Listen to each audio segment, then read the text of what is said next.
Hey Gooners, how are we doing? And welcome to a bonus episode of the Chronicles of a Gooner podcast, coming to you bright and early on Sunday morning. It's the big day today.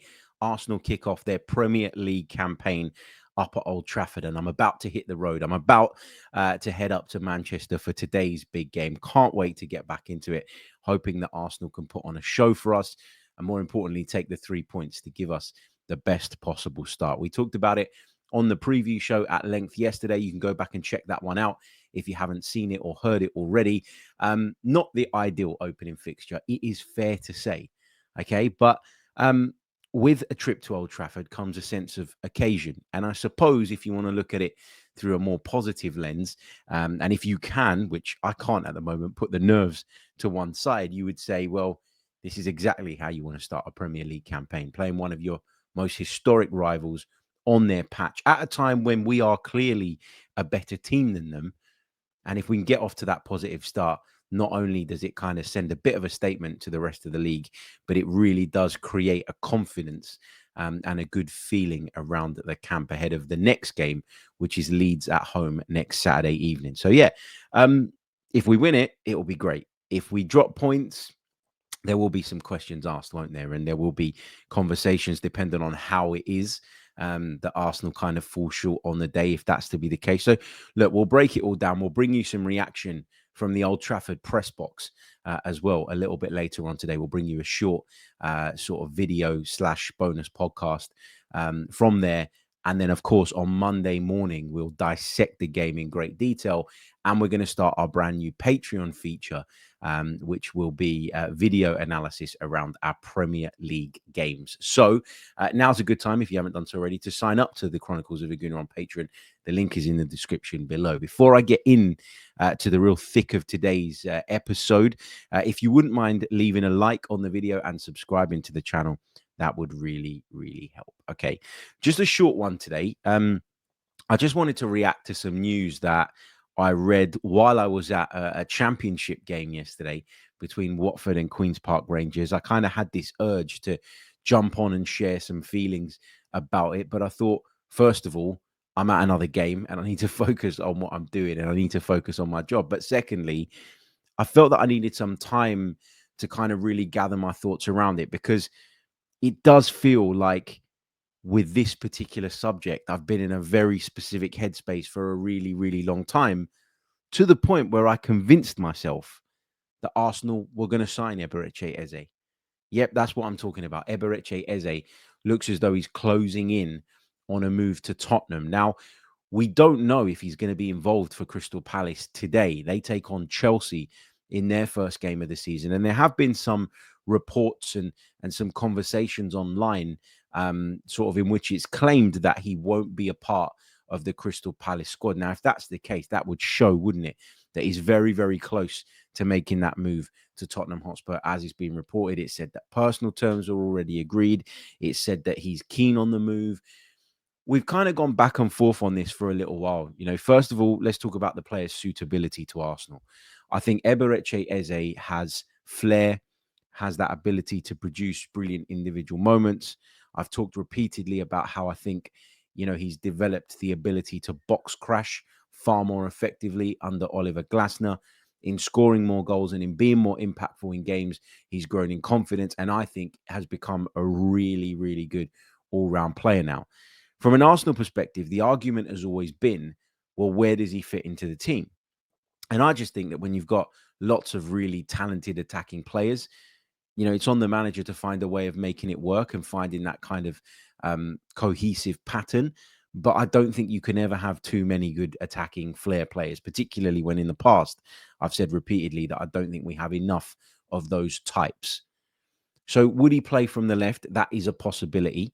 And we've heard in the last week that Leandro Trossard could well leave Arsenal. And if he does, that leaves us short.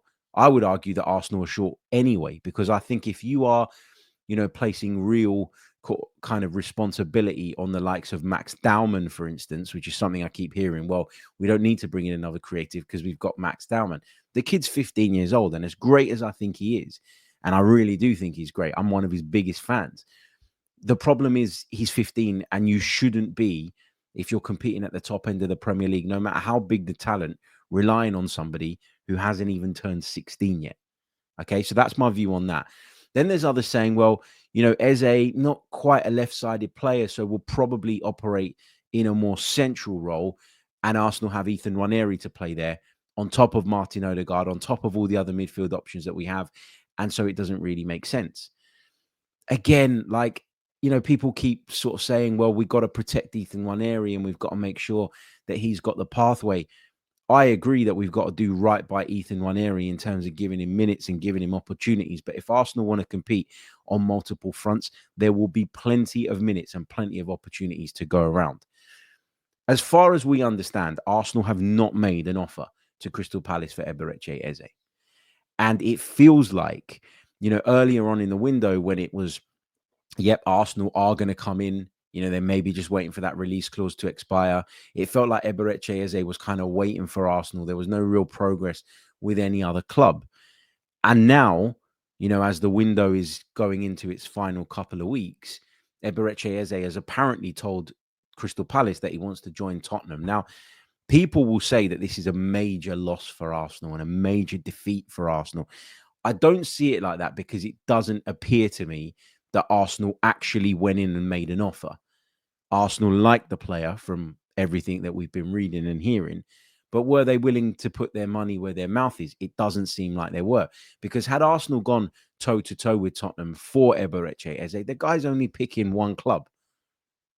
Okay, you could make the case and you could make the argument that at Tottenham, he'd be a starter every single week and could be one of their most important players. They are in the Champions League, which obviously appeals to Eberechi Eze. They're a London club as well, which I'd imagine appeals, I beg your pardon, to Eberechi Eze. But you're not picking Tottenham over Arsenal currently. You're just not doing it. If you've got ambitions, if you've got the loftiest ambitions, then you are not picking Tottenham Hotspur over Arsenal Football Club right now. So it feels to me like this is a case of Arsenal maybe looking at it, maybe hoping that they could do a deal for significantly less, maybe hoping that they'd get a free run at Eberechi Eze. That's not the case. They've had to make a decision as to whether to proceed on this or not. They've decided no, and now Tottenham are going to come in and get him. And the problem with something like this is the perception of it, because there'll be people out there that go, we lost out on Eberechi Eze to Tottenham. Well, you kind of got to be in the race to lose out to the other person. And Arsenal, as far as we're aware, have made no offer. There were kind of mixed reports about whether or not we'd actually contacted Crystal Palace. We've been hearing all this stuff about his release clause, £68 million in total. Some people said it expired on the 1st of August. Others said it expired on Friday. The Friday thing seems a little bit more realistic, given that in the last couple of days, we're hearing of there being approaches and progress, with him set to join another club. I've kind of talked myself into believing over the course of the summer that Eberechi Eze would be the right guy. And so to see that he's going elsewhere, I can't help but feel disappointed. I can't help but feel frustrated. But if I kind of take Eberechi Eze out of the equation for a second, this isn't just about this one individual player. This all stems from this frustration that I'm feeling right now, from my belief that Arsenal are still one short in the attack. And if you're going to let Leandro Trossard go as well, which hasn't happened yet and may not happen, but feels like a real possibility, given some of the reporting we heard from Sami Mokbel just last week that, he's likely to leave Arsenal or is set to leave, I think was the term he used, Arsenal this summer. You worry, don't you? Because yes, we've spent money over the course of the summer and we've bolstered the squad in certain areas. But in terms of the attack, we've bought Victor Gyökeres in, who I think we're all quite happy with and believe will do a good job at Arsenal. But the other attacker that we've bought in, that we spent big money on, was Noni Madueke. And while I think that Noni Madueke can offer us something, and I've become sort of gradually more and more convinced of that over time, I don't know that I would bet on him. I don't know that I would bet on him to be a difference maker for Arsenal. I've said in the last week or so that I think him playing from the left-hand side in this Arsenal team makes quite a bit of sense in the context of what we have and in the context of the options that we currently have at our disposal, because I think having a left-footed player on that side, it could really benefit some of the other players, some of the other attackers in our team, and it gives us a bit of variation and it gives us something different in terms of our attacking play. So Again, I'll make the point. I really rate Eberechi Eze. I'll be disappointed to see him join Spurs because I think they'd be getting a really, really good player. I'm not going to lose my head about him going to Spurs because it's obvious that Arsenal never made an offer or never got anywhere near Crystal Palace's valuation, even if those conversations did initially take place, which makes me question how much Arsenal wanted Eberechi Eze.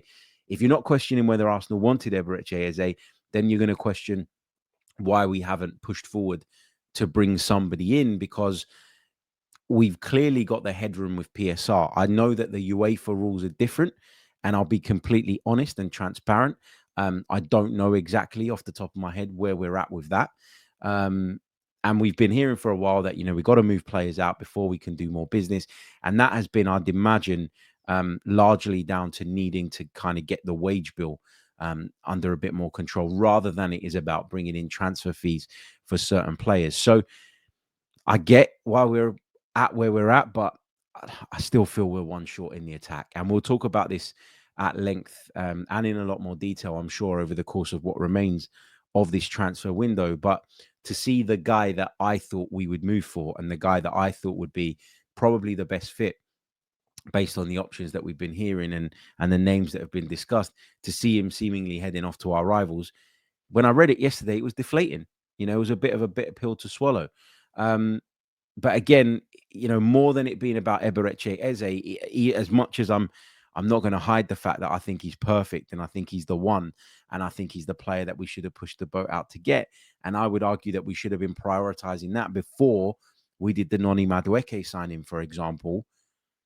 My ultimate frustration and concern here, it stems from the fact that overall, I think Arsenal is still one short in that attacking area of the pitch. So we'll have to wait and see. We'll have to see if we get somebody else in.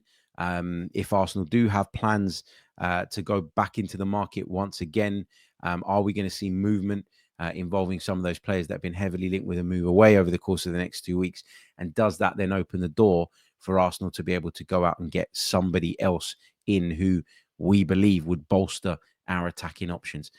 It's going to be fascinating to see how it goes. I kind of wanted to stop talking about transfers now and focus on the football. And of course, we're going to do that at length on Monday's episode. And as I mentioned, we'll bring you some reaction to today's game from Old Trafford as well.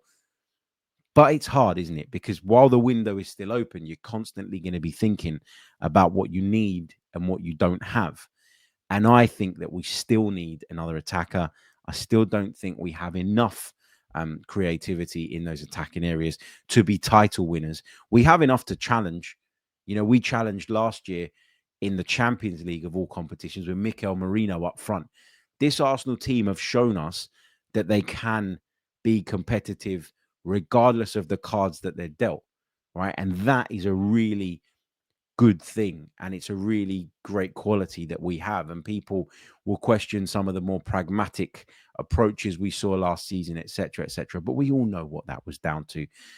We all understand the circumstances that we were operating within. So, yeah, disappointing, frustrating, but forget about transfers now. All eyes on Old Trafford. Big game coming up later today. I predicted a 3-1 win for the Gunners on the preview show yesterday. If you want more on that trip to Old Trafford, we talk about the starting 11 and various other bits and pieces. Go over to our preview show. It's the last episode on your podcast feed if you're listening, and it is the last video on the YouTube channel if you're watching us. If you are on YouTube, don't forget to leave a like on the video and subscribe to the channel. We're closing in on that 45,000 subscriber mark here on YouTube, which is just incredible. Thank you for all the love and support. If you're listening on Apple or Spotify, make sure you leave us a review, and we'll be back post-game a little bit later on today. Up the Arsenal. Goodbye.